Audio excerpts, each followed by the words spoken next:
भगवत गीता में आम आदमी की समस्या से लेकर के और मोक्ष प्राप्त करने तक बातें बताई गई हैं और ज्ञान का जो है उच्चतम जो मानदंड है उसको बताने के लिए कोशिश की गई है और यह अपेक्षा की जाती है कि इतने सारे गुण जो है ज्ञानी में होने चाहिए।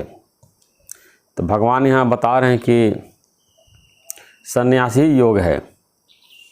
तो यहाँ पर ये समझना बहुत आवश्यक है कि सन्यास क्या है और कैसे जो है सन्यास के बाद योग प्राप्त होता है और सच्चा सन्यास क्या है। तो ये भागवत गीता के 6ठे अध्याय का 2 नंबर श्लोक है। श्लोक इस प्रकार है, हे अर्जुन, जिसको सन्यास ऐसा कहते हैं उसी को तू योग जान, क्योंकि संकल्पों का त्याग न करने वाला कोई भी पुरुष योगी नहीं होता। अब यहाँ बता रहे सन्यास को ही तुम योग जानो। और पिछले श्लोकों में बताया कि अग्नि का त्याग करने वाला कोई सन्यासी नहीं होता, कोई क्रियाओं का त्याग करने वाला योगी नहीं होता। लेकिन यहाँ कह रहे हैं कि जो सन्यास है वही योग है। अब ये लोग इसका गलत अर्थ निकाल लेंगे कि सन्यास का मतलब कि घर द्वार छोड़ दो और भगवा वस्त्र पहन लो, भिक्षा मांग के खाना खाओ, यही योग है और इसी के द्वारा हम परमात्मा को प्राप्त कर सकते हैं। लेकिन ऐसा नहीं है। यहाँ पर जो आगे भगवान बता रहे हैं, क्योंकि संकल्पों का त्याग न करने वाला कोई भी पुरुष योगी नहीं होता।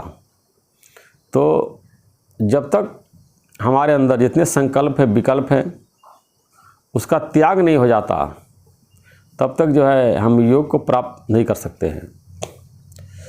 तो योग को प्राप्त करने के लिए हमारे जितने भी मन में संकल्प है, विकल्प है, वो समाप्त होने चाहिए। अब संकल्प मतलब क्या कि हम किसकी इच्छा है, हम क्या चाहते हैं। संसार के सुख चाहते हैं,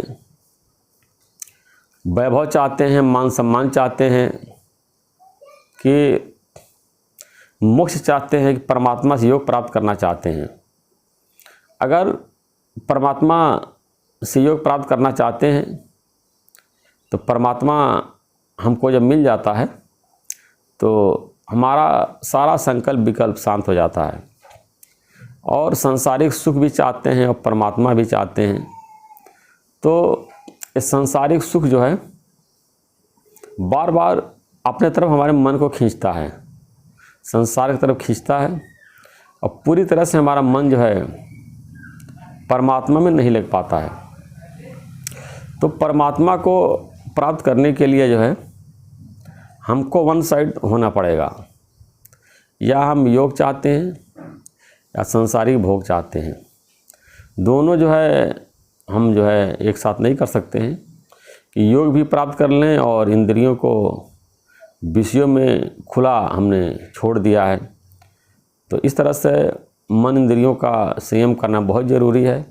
मन में जो संकल्प चल रहे हैं हमारे, जब तक सारे संकल्पों का अभाव नहीं हो जाएगा हम जो है योग को प्राप्त नहीं कर सकते हैं।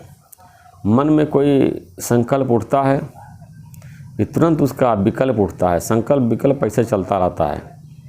और जब सारे संकल्प हमारे शांत हो जाते हैं तो हमारा जो है स्वतः परमात्मा से योग हो जाता है।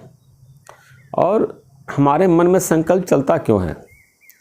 जब ऐसे चीज़ से हम संबंध अपना मान लेते हैं जो हम नहीं हैं, यानी कि हम कोई उल्टा कार्य करते हैं। जैसे हम जो है जब गलत खाना खा लेते हैं तो डायरिया हो जाती है, वैसे जब हम मन के साथ जो है अपने मन का जो है हम शरीर के साथ संबंध मान लेते हैं, जो हम शरीर नहीं हैं, तो दुनिया भर के ख्याल चलने रहते हैं, संकल्प विकल्प। अब शरीर को मान चाहिए, सम्मान चाहिए, शरीर के भोग चाहिए, सुख चाहिए और देह अभिमान में आ जाते हैं। यहाँ मन ने शरीर के साथ अपना संबंध मान लिया और शरीर को मैं मान लिया, वहीं सारे संकल्प विकल्प ख्याल चलते रहते हैं और संसार की दौड़ लगाता रहता है और परमात्मा को नहीं प्राप्त कर सकता है। हमारे अंदर संकल्प तभी चलता है जब हम इस शरीर के साथ, मिथ्या संसार के साथ अपना संबंध मान लेते हैं और इनके पीछे दौड़ते रहते हैं। अब सन्यासी किसे कहते हैं? सन्यासी मतलब जिसका कि सर्वनाश हो गया है। अब ऐसा नहीं कि बाहर से जो है कोई सन्यासी हो गया और सब कुछ जो है अपना जला दिया और सन्यासी हो गया, ऐसा नहीं है।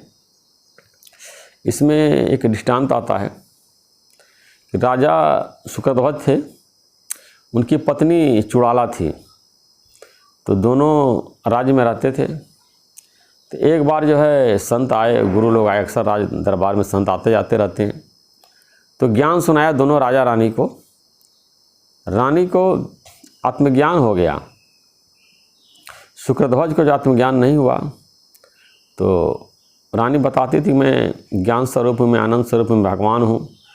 तो उसका पति जो है कहता था ठीक है, तुमने हमको बता दिया और किसी को नहीं बताना, सब लोग तुमको पागल, बेवकूफ़, मूर्ख समझेंगे और तुम्हारी जो है हंसी उड़ाएंगे। फिर राजा कुछ समय बाद ज्ञान प्राप्त करने के लिए जंगल में चला गया, वहाँ जा कर के तपस्या करने लगा। तो रानी ने ध्यान से देखा कि ये राजा शुक्रध्वज जो है ये जंगल में तपस्या कर रहा है। तो फिर रानी ने अपने जो मंत्रियों से बोला, राजा कहीं बाहर कार्य से गए हैं और बहुत देर बाद आएंगे, तब तक जो है तुम लोग ये राज्य कार्य देखो। और रानी जो है राज्य कार्य चलाने लगी। फिर 15-16 साल के बाद जो है वो अपना भेष बदल करके और शुक्रध्वज के पास पहुंची और उसने शुक्रध्वज से बोला कि मैं देवराज इंद्र की पुत्र हूँ और तुम्हारे तपस्या से बहुत प्रसन्न हूँ और मैं तुमको ज्ञान देने के लिए आया हूँ।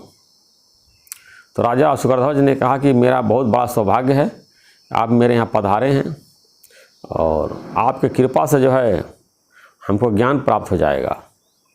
तो उसने उनको ज्ञान समझाया, राजा शुक्रध्वज को बताया कि सर्व त्याग करने के बाद ही मोक्ष मिलता है। तो उन्होंने क्या किया, अपना कपड़ा और जितना वस्त्र था सब जला दिया और कह दिया कि हमने सर्व त्याग कर दिया। तो रानी ने कहा कि नहीं, अभी तुमने सर्व त्याग नहीं किया, अभी तुम्हारा शरीर तो है। तो पहाड़ के ऊपर जा कर के अपने शरीर को त्याग करने जा रहे थे। तो रानी ने रोका, कहा कि शरीर को त्यागने से तुम सर्व त्यागी नहीं हो सकते हो। बोला सर्व त्यागी कैसे हो सकते हो? बताया कि अहंकार का त्याग करने के बाद ही तुम सर्व त्यागी हो सकते हो। अपने अहंकार का त्यागो, जो मैं राजा शुक्रध्वज हूँ। तो संन्यास का मतलब कि अपने अहंकार का त्याग करना, अपने इच्छा का त्याग करना, अपने आसक्ति का त्याग करना। उसमें आया है अवधूत गीता में, भगवान दत्तात्रेय ने बताया है कि सच्चा सन्यासी वही है जो अंदर से इच्छा, आसक्ति, अहंकार का त्याग कर देता है, वही सच्चा सन्यासी है। तो सन्यास का मतलब कि भगवान यहाँ पर कर्म सन्यास की बात नहीं कर रहे हैं, कर्ता भाव के त्याग की बात कर रहे हैं। जो हमारे अंदर ईगो है, जो अहंकार है, जब इसको हम त्याग देते हैं तो हम परमात्मा से योग को प्राप्त कर लेते हैं। और जब कर्ता भाव के कारण हमारे अंदर संकल्प विकल्प चलता है, ये करना है या नहीं करना है, यहाँ जाना है या नहीं जाना, ये खाना है या नहीं करना है, इनसे मिलूँगा इनसे नहीं मिलूँगा। लेकिन जब अकर्ता भाव में आ जाते हैं तो हमारे सारे संकल्प विकल्प शांत हो जाते हैं। इसलिए बताया गया है अकर्ता भाव सहज समाधि है। तो हम जब अकर्ता भाव से आ जाते हैं तो सहज समाधि की स्थिति में हम प्राप्त कर लेते हैं।